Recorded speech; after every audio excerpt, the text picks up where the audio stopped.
Hello everyone, welcome back to my YouTube channel. My name is FPL Elma.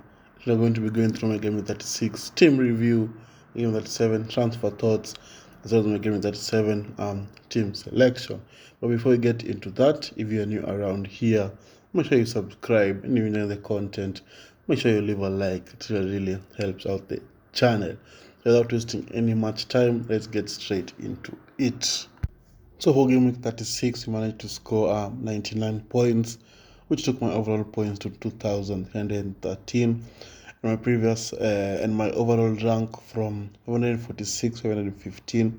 So another green arrow there, which was really good. So in goal we had Raya, who came off the bench because initially I had put Kepa in there. At least he did not play the match, so Raya was able to come off the bench and give me that 7 points. Then he had Trent, 13 points, getting a very wonderful goal from a free kick. Then he had Dan Burn, who scored his first goal for Newcastle, 9 points. Trippier, who got 2 assists, 11 points. Estupinan, who did the job in the first leg, with getting a goal and an assist and a clean sheet against Arsenal. Then I had Grealish with 1 point, came off the bench. Disappointed that I started him instead of Luke Shaw, who got 8 points on the bench there, but it is what it is. Then I had Salah, who got 3 assists, but no bonus points, which was really strange. Then I had Mitoma, 5 points, I think getting only an assist. And then you had McAllister getting only 3 points. Then Isaac, the captain, very disappointing, coming out with only 1 assist from 2 fixtures, 14 points. Then you had Haaland, who got a goal, 7 points. Then the bench, Kepa, 0. Shaw, 8 points. Disappointed not to have started him over Grealish. Then I had Rashford, who was out, 0 points. And Greenwood, who started, was on set pieces as well, which is one thing to note, scoring only 1 point though. So that's the team. I performed really well for game 36. So for that, for game 37 to be able to perform better. So with that, let's look at game 37. So for game 37, before we get into the team, we're going to look at some of the transfer considerations I'm thinking of. We all know that Man City, United, Chelsea and Brighton are going to be having double game weeks before the end of the season. It is the last chance to have that double game so they can be able to catch up with everyone. So that's why I've gone for this transfer.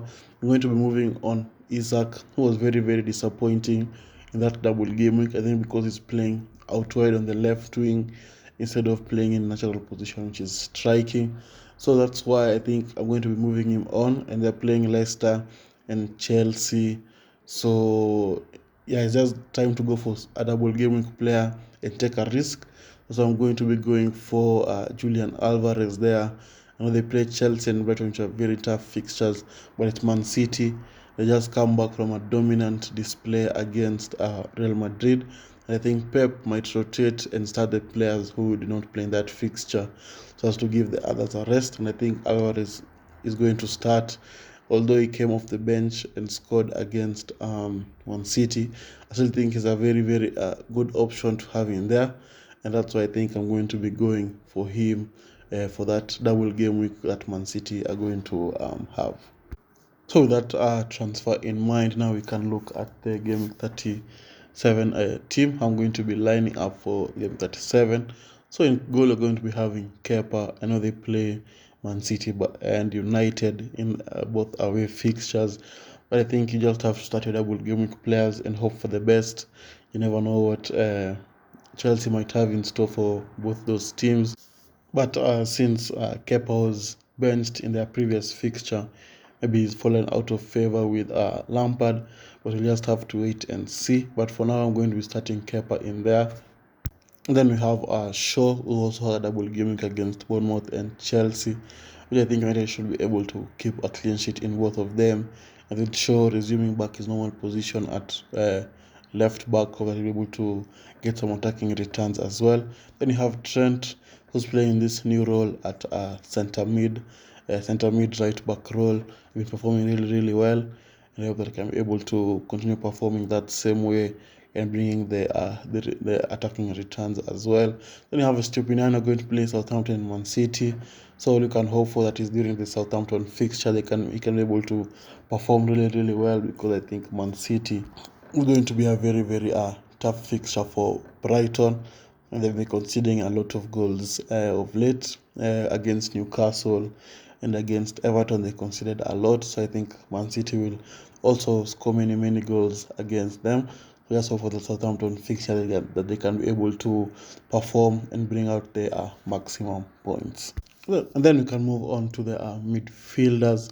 We're going to be having Rashford against Bournemouth and Chelsea. If Rashford starts both games, he had illness today morning or yesterday morning. So if he manages to play both games, I think he'll be a very good asset, and I think he'll be able to score in both fixtures. Then we have Salah, who's going to be playing against Aston Villa. I think this is the remaining hard fixture for Liverpool, which they must win if they still have a chance of getting top four. So I think they'll be up for the game against Aston Villa, who are also fighting for those Europa League spots, which is also tight. So it'll be a very interesting fixture to see who will come out on top. Then you have Grealish, who's going to be playing Chelsea and Brighton. I personally don't think he's going to start against Chelsea. That's why I was thinking of maybe bringing in a United player, for example, Anthony, Bruno Fernandes, if I can afford him, or just a midfield, or Sancho, or Garnacho there. So it'll be very interesting to see what I'm going to do, because I don't think Grealish is going to start against Chelsea, but he might start against Brighton. Then you have Mitoma and McAllister both playing Southampton and Man City. And I've said for Estupinan, just hope for the best against Southampton, because against Man City it's going to be really tough. But we'll have to wait and see how that fixture is going to go. I think Man City will be more and more dominant in that fixture. And then we can finish off the video by looking at the forwards. I'm going to be having Alvarez and Haaland. I'm going to be captaining Haaland. They both play Chelsea and Brighton, so we're not so sure who's going to start both games, because we all know about the Pep roulette and what he does. We never know. I think Haaland is going to start both fixtures, and Alvarez is going to start one of the fixtures. But in my opinion, it's worth taking the risk with only 2 game weeks left. So I think I'm just going to buy Alvarez and hope he plays both fixtures. And if he plays one fixture, just hope that he'll be able to perform. Then the bench, you have Raya against Spurs. I think I'm going to be benching him, because I think Kane is best performing really well. Then you have Trippier, who picked up a knock. Dan Burn, who I don't think I'm going to start over anyone in there, and Greenwood, who is just an enabler, who's going to be finishing off the team. That's the team for Gameweek 37. Hope that we'll be able to perform. And and with that, I'd like to thank you all guys for watching. If you enjoyed the video, don't forget to leave a like, and I'll see you all guys later. Bye bye.